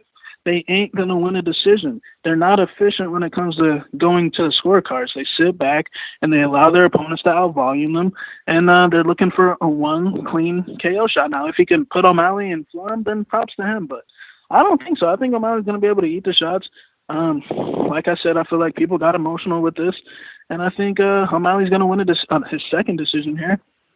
And I think Andrei's one of these guys that, I think he feels the moment a little bit. I think he might, feel the pressure of the moment. Now, starting today, things are going to get real weird. This is when O'Malley's going to start really getting in his head. You know what I'm saying, bro? So I think O'Malley's going to win the decision. I think Andrei only has one path to victory, and that's by KO. But as we said, he's 1-5 when fights go to decision. So, guys, I think this is a scenario where I like to say I think you're waiting on a punch. Dude, people are overvaluing and overrating Andrei Soukamthath so much in this spot. It's absolutely unbelievable because they're under the impression that O'Malley is a complete fraud. And look, if O'Malley was going in there against a guy like Cody Stamann or Bryan Caraway, okay, then we have the talks to fade him. But against Andrei Soukamthath, a guy who, like you said, he's a traditional Thai boxer. He's just going to come in there. He's going to sit back, wait to see what you got, and then he's going to try to land his counter shots. And the thing is, when you sit back against a guy like Luke Sanders, who's a 5'6" meathead wrestler, okay, then you can lose 7 minutes of the fight and then come back, land that one big shot, and win by knockout. Congrats. Yes, and I want to say something about that. Fight. So the first round, Luke Sanders is absolutely teeing off on him. I mean, it was a clear Luke Sanders round, and Luke Sanders was staying at distance, picking his shots, but you could tell he was getting a little frustrated that Andrei wasn't engaging. And then Luke Sanders, like the meathead, wrestler that he is, Luke Sanders loses focus real quick in that octagon, as you can see when he fought Yuri and Andrei Soukamthath. Second round, he comes out super aggressive, and now he's trying to brawl. Now you're playing right into Andrei's game because he's a counter striker. He's looking to counter you with one big shot, and that's exactly what he did. Like I said, when you got a 5'6" wrestler like Luke Sanders who was beating your ass on the feet for the first 7 minutes, and then he runs in with his hands down and his chin straight up in the air, congrats. You countered him. You got your first UFC win. Go back and listen to that episode of Half the Battle. I called Andrei Soukamthath by second round KO on the dot, okay? But this is a different spot. Now we got a 5'11" long striker who uses his range, uses his length. He's going to keep the fight super long, and Andrei is going to have to commit to something. Andrei's going to have to fight uncharacteristic, because if you think he's just going to counter O'Malley and put him out, I think you're in for a big surprise. I think you're in for a rude awakening, because that's just not how Andrei fights. Andrei needs that counter KO to win the fight. And like you said, O'Malley is perfect at, well, not perfect, but he's really good at countering the counters. I think he's going to pick apart Andrei Soukamthath. Look, he'll eat some big shots along the way, but I actually really like Sean O'Malley's head movement. I like that slip and rip. I like how he circles off the cage. I like his arsenal of strikes, man. The kid's really creative out there. I was trying to look for every reason to fade him and this and that, but I couldn't do it, man. The kid's impressive, and I actually got him to win this fight by decision. Andrei Soukamthath will be 1-6 lifetime when fights go to scorecards after they raise Sean O'Malley's hand the winner. So. Another thing, how all these people betting Andrei Soukamthath, I mean, how are we going to forget about the Alejandro Perez fight now? I don't want to hear any bullshit, Andrei got robbed, this and that, because I'll tell you right now, he didn't get robbed shit. You already know the circumstances that you're in. You're in Alejandro's hometown. You drop him with 3 jabs, and you never follow up on not even one of them. Now, is that the type of guy you're looking to bet on? A guy that got 3 knockdowns in a fight and couldn't win? And, and in the second round, after you get a knockdown, you point 3 fingers up to him, and then you're shaking your shoulders and you're laughing at him, and then you go to your back for the rest of the remainder of the round, and then the third round you completely give away the fight. He literally handed that fight to Alejandro on a silver platter. You know what I'm saying? That's not the type of guys we like to look into at Half the Battle. Yeah, 100% not. Look, Andrei Soukamthath reminds me of the bantamweight version of Eric Shelton. He's talented, he's athletic, he's this, he's that, he's got potential, but when it comes down to fight night, man, he just can't put it together inside the UFC's octagon. He's known for losing those close decisions. And listen, there's guys that win close decisions, guys like Jimmy Rivera, guys like Cody Stamann, And then there's guys that lose close decisions. Guys like Eric Shelton, guys like Andrei Soukamthath. Soukamthath couldn't even beat Albert Morales. Yeah, Albert's my boy, so what? Right now we're talking about money. We're not talking about friendship. So you just got to be real with it. I got Sean O'Malley by unanimous decision. Co-main event of the evening. Frankie the Answer Edgar is minus 175, and the comeback on Bryan T. City Ortega is plus 155. Now, I said co-main event. What I really meant was main event, because this is the fucking main event. I mean, when I put this video out on YouTube and SoundCloud, iTunes, Stitcher, it's going to say UFC 222 Edgar vs. Ortega edition of Half the Battle. It's not going to say fucking Cyborg vs. Kunitskaya edition. You know what I'm saying, man? Don't disrespect my girl Cyborg like that, bro. My girl, it's Ray Elby's girl.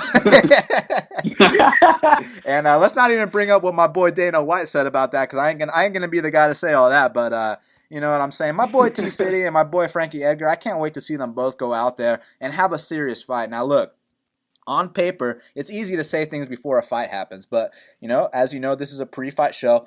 Pre-fight, I think if the fight ends inside the distance, Ortega's going to win. I think if it goes all three, Edgar's going to win. So, that's pretty simple to say. Tell me your opinion on the fight. Yeah, man. Initially I was kind of on Ortega in the spot, and it's a little tougher fight because I was completely wrong about this guy Ortega. I thought he was going to get weeded out before the Renato Moicano fight. And I mean, to go toe-to-toe with a guy like Moicano who's coming off a win over Jeremy Stephens, and you see what Jeremy's doing right now, you know what I'm saying? That was super impressive, man, because that was a serious war, fight of the night war. And I mean, to pull it off like that, I mean, I was convinced right then and there. I was like, man, this guy just he's going to find a way to choke you out. And, his fight with Cub Swanson, I mean, we knew that was going to be easy money. And I mean, Cub was lucky to get out the first round. And, but at the same time, Frankie Edgar, I mean, what can you say about that guy? It just seems like, Jose Aldo's probably his kryptonite. But like you said, I mean, I feel like the game plan for Frankie is to come out here and stall out a decision, I feel like they're going to come out here, try to use angles, box, land the shots, the cleaner shots, the point fighting type of shots.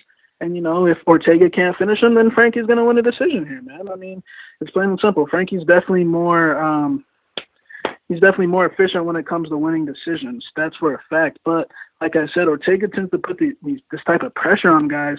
He likes to get in these guys' faces and eat a whole bunch of shots, and then he makes them panic, just like Pedro. You know what I'm saying? He makes them panic, and they end up leaving a neck out there. And we already know if Ortega touches that neck, the fight's over. So. And, I think Frankie might be under the impression that Ortega's jiu-jitsu is just jiu-jitsu, you know what I'm saying? And I think he's mistaken. But like you said, I'm going to go with Ortega here. I think he will make Frankie make one mistake. I think it's going to be going Frankie's Edgar's way the entire time, but I think at some point when they get in tight, I think he will leave a neck out, and I think he will get tapped out. So I'm going to go with Ortega, but if it goes 3 rounds, it'll definitely be a Frankie Edgar decision. Yeah, and look, all the Frankie Edgar fanboys, don't come at me because I'm a huge Frankie Edgar fan as well. First live UFC event I ever attended was Frankie Edgar versus Gray Maynard, the trilogy. And if you go watch that highlight, you see Frankie Edgar knocking out Gray Maynard. Just look closely when you see that guy putting his hands up with the poster. That's me, motherfucker. So zoom in. If you take a screenshot of that, I'll give you a free bet because it's definitely there. But that being said, man, look, Edgar is a future Hall of Famer. I love that guy. I mean, I remember when I saw his fight with Tyson Griffin, right then and there, I was like, okay, one of these two is going to be a future world champion. And I was correct. Frankie Edgar became a future world champion when he defeated BJ Penn. At the time, it was completely unheard of. I remember that event in Abu Dhabi. Anderson Silva fought Damian Maia. Fucking go check out Mark Munhoz versus Kendall Grove. That actually won fight of the night at that event. Hell of a fight. Those two threw down. Remember on that card when Rick Story fought Slick Nick of Ship Shack? Bro, listen to this shit. So, and this is really bad. It's embarrassing, but I'll admit it. I'm a man. So Rafael Dos Anjos fought Terry Edom, right? And at the time, this is pretty funny. I told my boy, I was like, bro, Terry Edom's going to beat Rafael Dos Anjos' ass. And then, as you saw, Rafael Dos Anjos broke his arm. But look, what I'm getting to with is Frankie Edgar's a legend. He's a future Hall of Famer. Unbelievable fighter. I'm a huge fan for life. I mean, I hope my kids grow up to be like Frankie Edgar when they're older. I hope that he's their wrestling coach. You know what I'm saying? Like, how can you not respect Frankie Edgar? It's fucking Frankie Edgar. But Bryan T City Ortega, I gotta say what I gotta tell you what, man. The kid's on a mission. The kid's on his title run right now, and his jiu-jitsu is absolutely devastating. Now, I know conventional wisdom says that, we wish this fight was 5 rounds, but fucking T City hasn't needed 5 rounds to get the job done up until now. But then again, this is a big step up in competition, and a guy like Edgar might be able to survive the 3 rounds, no problem, and go out there and win that decision. Edgar might view this as this is a similar situation to when I fought Du Bronx, but I don't view it like that because, firstly, I think T City is a lot tougher than Du Bronx. I think his jiu-jitsu is way better than Du Bronx, and there's nothing suspect to me about T City. Like, for example, if you hit T City in the body really hard, he's not going to take a knee. Like you remember that fight with Du Bronx and Max Holloway? You know what I'm saying? None of that. You remember the fight with Cub Swanson and Du Bronx? That kind of shit is never going to happen with a guy like T City Ortega. If you're going to beat T City, you're going to beat him fair and square. There's not going to be any bullshit. So, what Frankie wants to do, in my opinion, I could be wrong, I think he wants to keep the fight standing. I think he wants to box T City Ortega because if we've seen there's been one somewhat of a weakness, I know Ortega's found a way to win against all these guys, but if there's been one weakness, it has been a bit of his striking defense. He does get tagged up early in all of his fights, and we were under the impression that, he's just a Gilbert Burns, he's a punching bag with great jiu-jitsu, but it turns out, man, his boxing's come a long way because when he was piecing up Moicano in that first round, when he hurt Cub Swanson in that fight, I was like, okay. Yeah, his striking's gotten way better. Now, is it at the level of Frankie Edgar's? I'm not entirely sure. I also think he's a lot bigger than Frankie Edgar. Now, granted, Frankie Edgar's used to fighting bigger guys. Go look at both of his fights with Benson Henderson back in their primes, but this is a different time, and there's been a lot of firsts when Bryan Ortega has fought. Dating back to his fight with Thiago Tavares, he was the first man to sweep and mount Thiago Tavares. He was the first man inside the octagon to submit Diego Brandao. He was the first man to knock Clay Guida out cold inside the octagon. He was the first man to beat Renato Moicano. So there's a lot of firsts with him because I know Frankie Edgar's never been finished, and this would be a first. But that being said, man, don't be surprised because, like I said, every time Ortega fights, there's always a first for everything. And Frankie Edgar, he doesn't look like he's on any decline to me. He's always looks like he's improving, even though he's in his 30s now. If he dives in on a takedown like he did against Yair, now you remember Yair was stuffing the takedowns well, and then Yair attacked the neck with a guillotine choke. Now, a guy like Yair, who's he's probably a blue belt or a purple belt. You jump on if you're a blue belt or a purple belt and you're jumping guillotine on a guy like Edgar, expect to get absolutely smashed. But if Frankie closes the distance on Ortega like he did to Yair, if Frankie closes the distance on Ortega like he did against Yair and Ortega grabs that neck, that's going to be all she wrote. That's going to be game, set, and match. So don't be surprised if Ortega becomes the first man in MMA history to finish Frankie Edgar. But that being said, man, it goes the 3-round distance, and I could totally see Frankie Edgar picking him apart for 3 on the feet. I could also see a back-and-forth war. It's a super tough fight to call. A lot of people are overconfident in Edgar here, and I understand why. It's Frankie Edgar, man. And T-City has to take that first L. It's right around the corner. The winner of this fight is going to get the champ, Max Holloway. Now, I really have no idea who the fuck's going to win, man. It's such a great fight. I wish it was 5 rounds. Honestly, if this was the only fight on the card besides the one we got money on, I'd be cool with that too. This is the main event for me. I'm going to go with Ortega inside the distance. I think he finds a way to catch the great Frankie Edgar, the future Hall of Famer. But look, if my boy Frankie takes it 3 and wins the decision, then hey, he's just one of the baddest motherfuckers in the history of the sport. And both these guys have my utmost respect. Look, I respect anyone that steps inside the UFC's octagon, win or lose. And I know we talk a little bit of shit sometimes and people don't really understand our sarcasm because, half the time we are being sarcastic. But I really do respect anyone that steps inside the octagon, even Sarah McMahon. You know what I'm saying? I respect everyone that makes that walk and gets the cage door shut behind them locked. Like, even here on the local level, it's all respect and love.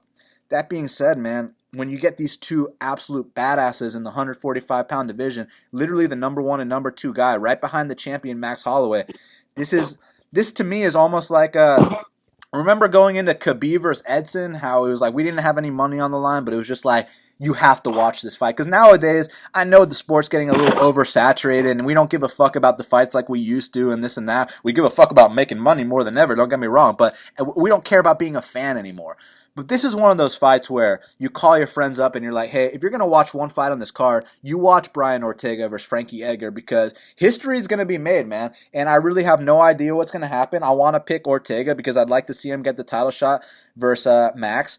But don't be surprised if Frankie comes out here and wins. A lot of people are super confident in Frankie. I wish you all luck. I wish the right side luck. I'm going to go with Ortega. We'll see what happens, though. Main event of the evening. Allegedly the main event. You know, this to me is not the main event. What it really is, do you remember at UFC 100 when Brock Lesnar fought Frank Mir, and then right after that they put John Fitch and Paulo Thiago as like the dark match? You know what I'm saying? This to me is like the dark match. So they got Christina Justino Cyborg. She's minus 1750, Shaq. The comeback on my girl Yana Kunitskaya is plus 1125. Now look, I know a lot about Yana Kunitskaya. You know, a lot of people are under the impression that she's just some can being brought in to lose, and most likely she will lose, but she ain't no can. I'll tell you this. If Lena Landsberg made it to the second round, then don't be surprised when Yana makes it to that second round. Now, I've bet on Yana in 2 of her fights before. Against Evanger both times. First time, she finished her in the first round. Second time, she got finished. So, and you know, I was out, having some beverages with a lady friend. I got a text message that my girl Yana had lost, and it was a disappointing moment. But look, she's come a long way. She won the Invicta title since then. Now, like we said when we first started the podcast, she was supposed to fight 3-1 Leah Letson. She was supposed to fight Sarah the Quitter McMahon. Now she's fighting Cyborg. It's just unfair how they're doing her like that. But at the same time, I hope she's getting that $250K to show. I hope they're treating my girl Yana, with a nice 6-figure paycheck to show up, man. Because this is how do you just go from fucking fighting Raquel Palilui in Invicta to fighting Cyborg? You know what I mean? But I think Cyborg's going to win. Obviously, she's a minus 1750, but the argument I'd make for the line being a little bit lower is that Lena Landsberg fight. If Lena Landsberg can make it to the second round, why can't Yana Kunitskaya? But making it to the second round doesn't mean you're going to win the bet. So, all these people parlaying. Tony Everger made it to the 30. Yeah, exactly. All these people parlaying Cyborg minus 1750 and Cyborg inside the distance minus 750. Can't you find better options, Shaq? You know what I'm saying? I mean, there's a safe way of doing things, and then there's a money-making way of doing things, you know what I'm saying? Risking 7.5 or 17.5 units to win one, I mean, come on, that's a complete joke. But, of course Cyborg's probably going to win this fight, but don't be shocked if Yana can make it, a couple rounds. But it's unfortunate, that Yana's probably got to take this ass whooping. But I got the utmost respect for Cyborg. I truly believe that she is the greatest female fighter of all time, and I think she has been for a while. I remember people back in the day were saying, oh, man, Ronda would beat her ass if she came to the UFC. And, I mean, imagine if that fight would have actually happened. Jesus Christ, that would have got ugly. But I just think Cyborg's probably going to do this. But I'm going to say in the third or fourth round, man, I think Yana's actually good enough to hang around. And I think Yana's got a bright career moving forward. Like I said, make no mistake about it. She would have been making Sarah McMahon quit last weekend, and I think she was going to make hopefully she drops back to 35. But, we'll see how it goes. And but Cyborg's going to get the job done here and have another title defense. Remember when people said that fraud Ronda Rousey could beat Cyborg? Remember when people said that fraud Ronda Rousey could beat Floyd Mayweather? Remember when people said that fraud Ronda Rousey could beat Bryan Caraway? Hey, and by the way, I don't blame Bryan Caraway for saying what he said at all. Because, I mean, granted, you can't say that you're going to knock a chick's teeth down her throat. But, I mean, if she wants some smoke, I mean, she had it coming. Yeah, she definitely. Why hasn't she shown her face? What kind of fucking champion is that? Like when you see a great champion take an L, they thank their fans for the support. It's just Ronda's a total fraud. Now she's doing that fake shit. And not just Ronda, I think Nisha's a complete fraud too. And John Jones had to put her in check yesterday. Oh, that was amazing. I'm glad. I'm glad John said that because he honestly took it easy on her. He really could have said some other things, and he really spared her. But Misha's a fraud too, man. She's just mad that she couldn't beat Ronda, and it's so funny to see how both their lives are now, and their relationships and whatnot. Because it's kind of funny. And I hope we see John Jones back. The best fighter I've ever seen fight in my life. So it'd be nice to see John Jones back inside the octagon. Take your personal feelings aside. Let's just see the best compete. That's all I want to see. And John Jones is the best fighter I've ever seen, so hopefully he comes back soon. Oh, Shaq, you trying to run this promo, man? Yeah, man. Doing big things at Best Fight Picks. Last weekend was a good weekend for us. We cashed that under 2.5. Jaban and Ben Saunders, and we had a nice little sharp underdog play on Bryan Kelleher, taking the life out of Bra last weekend. Now, I know there's people that have had bad experiences out there with handicapping services in the past, but I need you to forget about that because those guys weren't Dan and I. Those guys weren't as dedicated as I am. All I need is 1% of your confidence, and I fucking promise I'll get the other 99%. I mean, we're here for one job, and that is one job only, to make you money, plain and simple. If you treat this thing as a hobby, man, hobbies, tend to be expensive after a while, bro. Betting $10 and $20, isn't going to get you anywhere. You got to treat it like a business because businesses can be profitable. Businesses can put money in your pocket. You know what I'm saying? Now, I know we all have different reasons of why, we want to, earn a little extra money. And, Dan, let's say, for example, that chick at your school or your job or at the gym, she's got that big pair of tits and that fat ass, and she's just smoking hot, and you're not sure if you can afford to consistently take this chick out because let's be honest here, there's a good chance that chick's got a very expensive taste. I mean, we'll put that money in your pocket that you can take care of yourself, her, and I mean, maybe one on the side if you want. You know what I'm saying? Just don't get caught up in blame me. You know what I'm saying? And another thing is every week, I understand there's guys out there, they're busy, they got jobs, they got kids, whatever. And, they really can't catch these good opening lines because, they don't have the time to watch the tape or prepare. And, that's what we're here for. We're doing this 24/7. We already got, plays that we're looking at for UFC London. That's not even in 2 weeks. You know what I'm saying? I already have a max bet plan for late April. Exactly. You know what I'm saying? It's we're prepared, and someone will be like, well, how are you going to communicate me if we live in different countries? Man, I communicate any which way you want: email, text, WhatsApp, Twitter, Facebook. I mean, Skype. It is whatever which way. We got members in Australia. We got members in Sweden. We got members in Tasmania. I'm talking to guys in Finland, Australia, all across the world. I mean, communication is no problem. I'm out there trying to help everyone catch these good lines because, like I said, every week these odds makers are giving gifts of lines out, and people aren't capitalizing on them. I know me and my guys are capitalizing on them, and that's why I want you guys to capitalize on them because I want everyone to have the money in their pocket at the end of the day so we can do whatever we want. I mean, let's have extra money in our pocket so, whenever you feel like, your boss is getting on your nerves, you can tell your boss to fuck off, leave me alone. I got money from Best Fight Picks, you know what I'm saying? So fuck your boss and fuck your job, you know what I'm saying? So everyone needs a little secondary income, and that's what we're here for. This weekend is going to be the biggest weekend in the history of the company. It's time to hop on board. Not one max bet, Dan, 2 max bets. And, I mean, you guys already know the history of me and Dan's max bets when we agree on a max bet. I mean, the numbers are just flawless, and nothing's going to change this weekend. Hop on board, guys. 100%. Now is the time to take advantage because there's a new odds maker in town. And I'll tell you what, he ain't as sharp as my boy Nick Kalikas. This new odds maker, I'll tell you, I'll criticize him a little bit. He doesn't have balls. He's opening fights that are mismatches at minus 120 pick'ems. He's taking mismatches that should be minus 400 and he's opening them minus 175. These are the kind of things that we're jumping all over. He's taking guys like Bryan Kelleher, who should have been minus 180 against Renan Barão, and he's fucking plus 150 or so. So if you want to take advantage, especially now, of this new odds makers oversights, you go to bestfightpicks.com, you go to maxbetseason.com, and sign up today. And make sure when you sign up, you let us know in advance that you heard this promo so we can give you a serious discount. And get on the winning team today because long term, no one does it better than Best Fight Picks.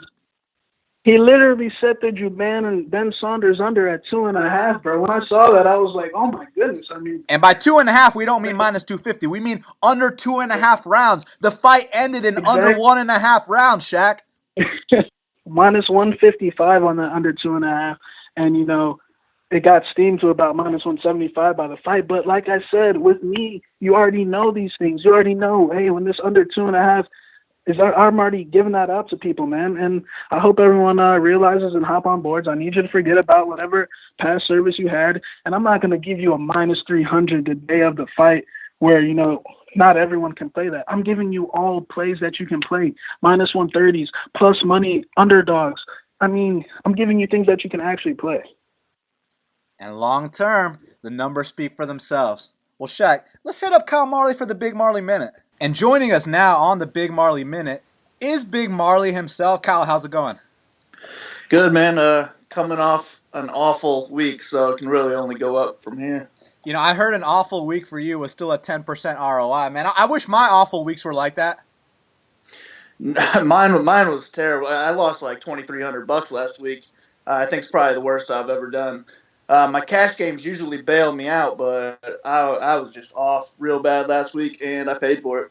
Well, you know what, man? This is a long-term game, and if you haven't taken an L before, you're either full of shit or I've never met someone of your caliber before in my life. And look, the bottom line is we're about to bounce back this week, and we're here right now on Half the Battle to talk about it. And, man, I got the DraftKings lineups. I got the prices right in front of me.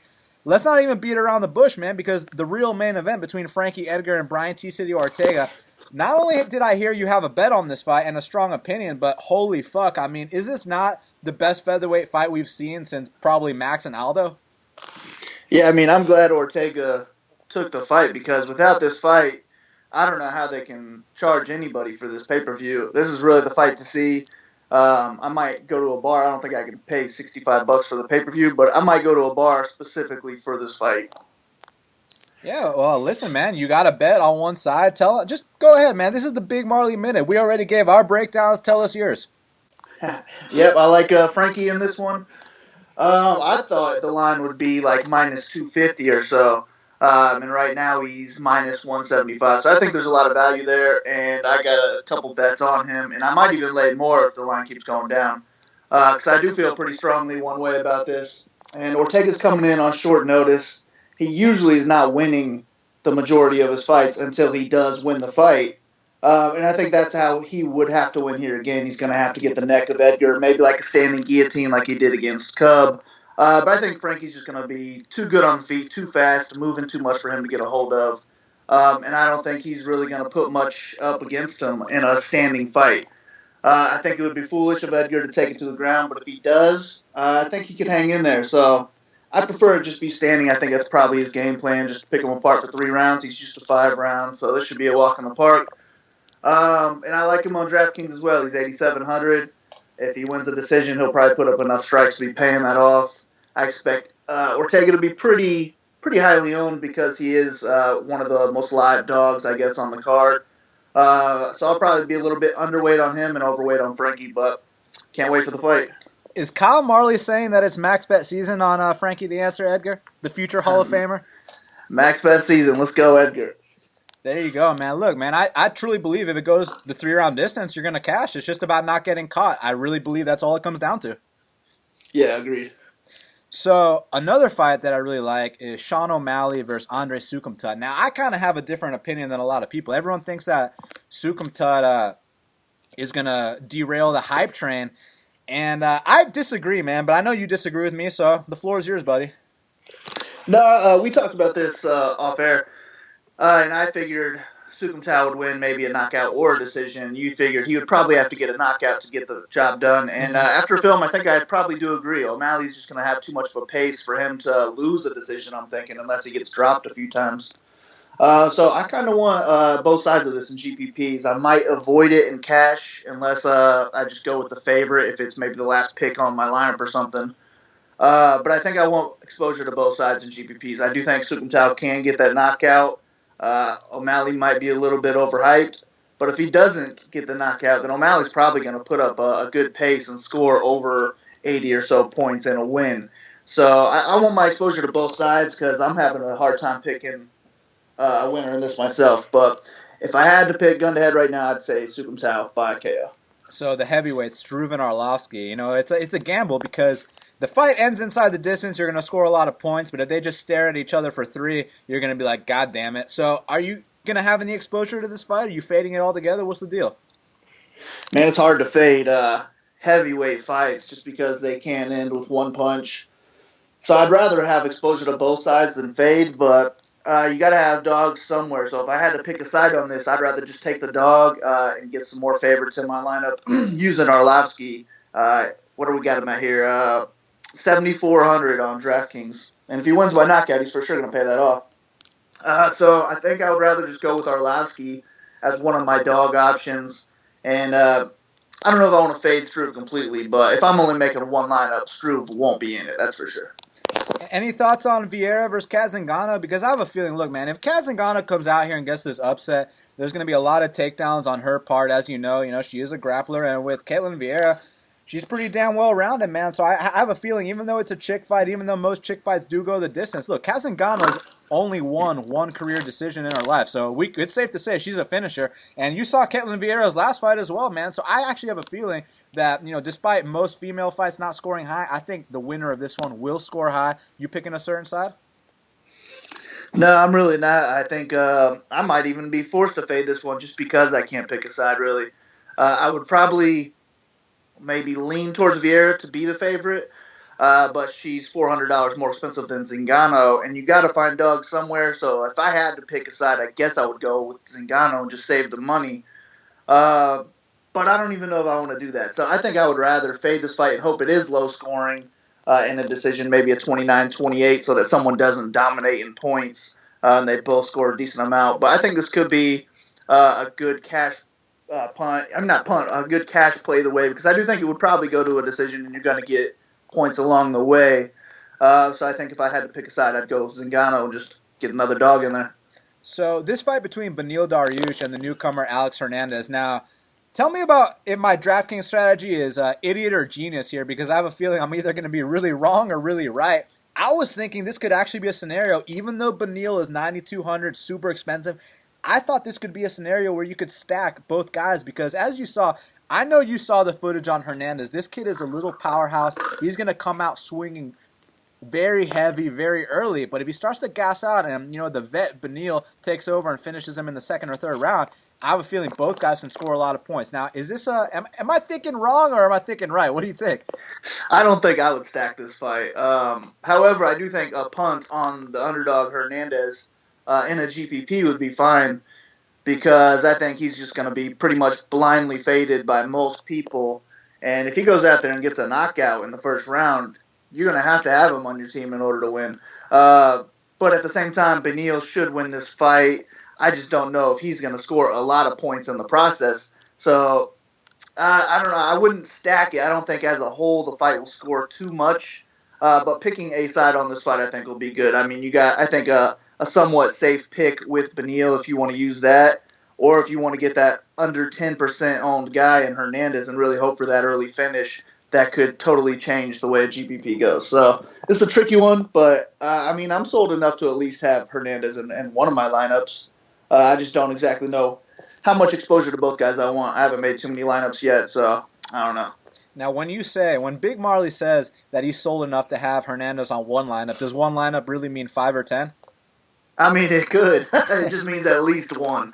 If I'm making 20 lineups, he's probably going to make more than one, but I don't think he would get up to 5 to 10, maybe 5 max. But I think that's a little bit much for plus 315 underdog on the betting line. That's just too much exposure to an underdog. So closer to 1 than 10, that's for sure. Now, as you know, I liked Pedro Munhoz against John Dodson when they were initially supposed to fight in Brazil. Now they're supposed to fight in the States, and look, I know it's not Brazil, but look, Pedro Munhoz lives in the States, so I don't think it's going to be, an acclimation issue or anything like that. I actually like him on my lineup. He's only 7,600. I think he comes through here, and he'll far exceed that salary cap. You have an opinion? Yeah, I think I bet him on when they were supposed to fight last time when it was in Brazil. But now that it's not in Brazil, I just think something about the Brazil fans, I don't know, adds to it. But now that they're not there, I don't know if I want to have a bet on this or not. I might end up pulling the trigger if the line keeps getting better, but as of now, nothing. So I think I would rather get my exposure in DraftKings because you got to have those underdogs. So Munhoz will be one I'm using for sure. I don't know if he'll be my favorite one, but he'll make some lineups. And then on the other side with Dodson, he's probably going to have to get the knockout to pay it off, but Munhoz is hittable, so maybe he gets off enough strikes where he could pay off his 8,600 as well in the decision. But I think I favor Munhoz on DraftKings at the lower price. So this fight between Lombard and Dollaway, it's interesting because, both guys have had great careers. They're kind of at the tail end. But that being said, if you pick this fight right, you will score points. The reason why is Lombard, if he wins, is going to be a first-round KO. Dollaway, if he wins, is going to be a lot of takedowns. You going to have either guy in your lineup? Yeah, this is one where I got to go both sides. Like you said, if you pick it right, you're probably going to score high. So I'm going to pick it right in some lineups, but I'm going to pick it wrong in some others. And I'm just going to hope the ones that are right, I have the combinations to where I can win a GPP. So this is the one where you want to go both sides. And if I'm wrong, if it's a boring decision, I'm probably going to lose money again because I'll be heavily invested in this one, I think. It's a good one where one of these guys should go down maybe even in the first round. So I want both guys. My pick, those, Lombard. So Cody Stamann versus Caraway, I think it's a hell of a fight. Now I hear my boy Cody Stamann has been putting up some high numbers with all those takedowns he scores. Is that true? Yeah, the guy averages 112 in his two fights. He had 135 against Ware, and that was the big one, and then 89 against Duquesne. So, I mean, it's impressive, and now he's priced at 8,500. If he keeps up what he's doing, he's going to pay that off. I am picking him as the winner. I'm not sure how much Caraway I want. I think he might be a fade for me. And just find dogs elsewhere. So my pick in this one would be Stamann. I just don't know how much exposure I want, but I will have some. So two big favorites before we go.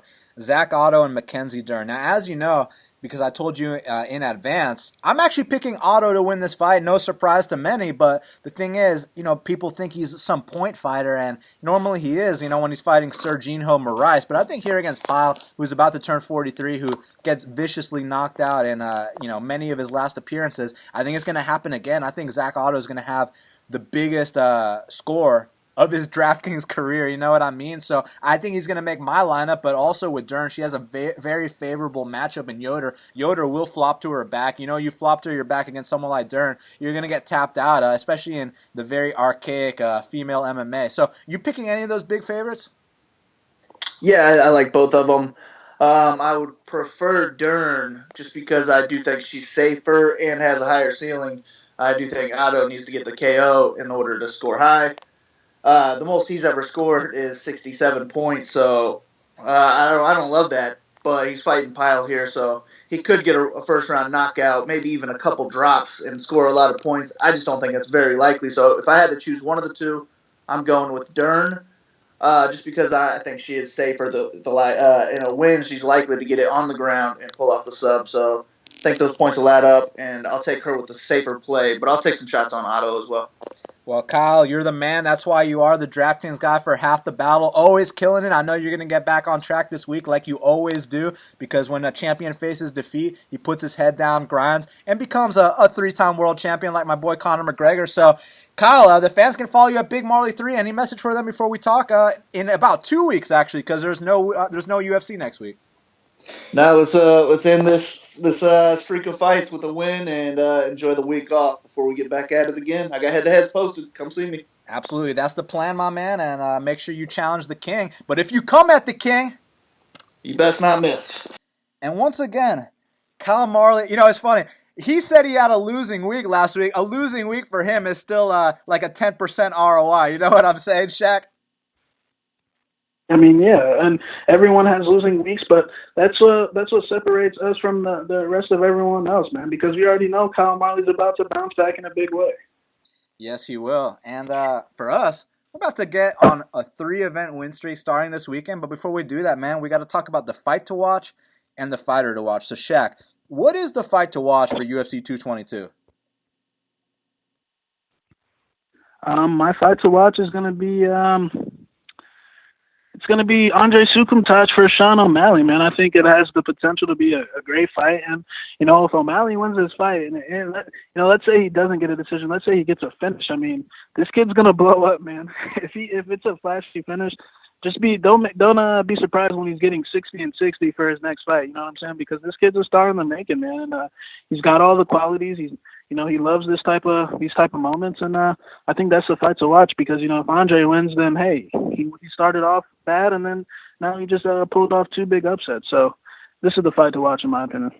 Yeah, I mean, obviously, Soukamthath versus O'Malley is one of the fights to watch, but for me, it's a no-brainer, and it's the people's main event. Frankie Edgar versus Bryan T. City Ortega. It's not often that you get the number 1 versus the number 2 guy on planet Earth against each other in the UFC's octagon. This is going to be a super high-level fight, and the winner is going to come out of here undoubtedly the number 1 contender in the UFC featherweight division. He's going to have to challenge the great Max Holloway, who isn't Max on about a 12-fight win streak, Shaq? You know what I'm saying? These guys are breaking records. This is probably one of the best divisions in the UFC, right behind the UFC lightweight division, which has always been the Shark Tank in the UFC. But now 145 pounds is right behind it. It's really emerging as the top division. So Bryan T. City Ortega versus Frankie the Answer Edgar is 100% my fight to watch. Now, Shaq, who is your fighter to watch for UFC 222? My fighter to watch is actually on the Fight Pass prelims. It's Cody Stamann. I mean, he's got an opportunity to do something that not so many people have done, be inside the top 10 within 3 fights. And, before his UFC debut, I kind of, went out there and, made that statement as well. I felt like this was a future top 15 guy on our hands, and he's got his opportunity to go. It's the perfect timing. It's the perfect scenario. And I think he's going to get the job done, but he is the fighter to watch because 3 fights in the UFC and already in the top 10, that's a big statement. And my fighter to watch is Beneil Dariush. Look, I know he's a minus 380 favorite, but put that on the back burner for a second. This fight against this newcomer, Alex Hernandez, is going to be an absolute barn burner. I have a feeling it could be fight of the night. It could be performance of the night. It could be knockout of the night. Look, the bottom line is these two are going to stand up and bang until one guy falls. And when that one guy falls, the winner is going to get up on the cage, put his hands up in the air, and the whole place is going to absolutely erupt because this fight is going to be chaos. This fight is going to be violence. It's going to be an absolute spectacle. Beneil Dariush is my fighter to watch because he always comes through with the violence. Alexander Hernandez is no slouch, man, and definitely I agree. Somebody's going to be unconscious and taking a canvas now. Don't be surprised if the stretcher has to come to the octagon. Yeah, and speaking of stretchers, man, my boy Jeremy Stevens been handing out canvas naps for like the last 10 years. Holy shit, was that brutal. But listen, guys. I mean, yeah. Thank you guys so much for checking out this very special edition of Half the Battle. Make sure you follow Shaq at MMA Genius 05. Make sure you follow me at Best Fight Picks. Check out our Instagram page, Best Fight Picks Official. Subscribe to Half the Battle on iTunes, SoundCloud, YouTube, and Stitcher. Hook up those 5-star reviews on iTunes. If you hook up that 5-star review, you take a screenshot of the review. You can't just click that 5-star button. You have to write us a couple words about how you like this podcast. Send us a screenshot. We'll give you one of our max bets from this weekend absolutely free. But if you're trying to sign up long term, you know exactly what you got to do. BestFightPicks.com, MaxBetSeason.com. Now is the time. We're heating up. 3-event winning streak starts this weekend. And Shaq, it's going down, man. I have a feeling this is going to be one of our biggest nights ever. Yeah, I mean, I agree 100%. And like I said, guys, hop on board these packages. We're heating up.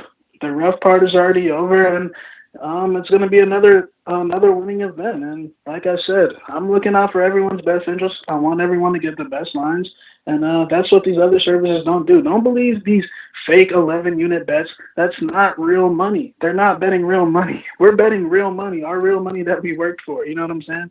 That's not real money. They're betting, just making equations look good. ROI is an equation that can be manipulated. You know what I'm saying? So, guys, hop on board. This is the real thing. This is as real as it gets, like the UFC's logo or motto is.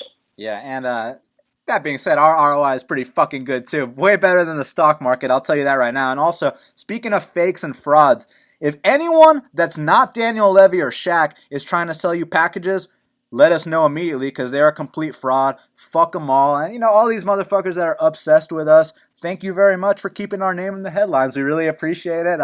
You guys are fanboys. We'll send you an autographed picture sometime, an internet hug, as my boy Shaq likes to say.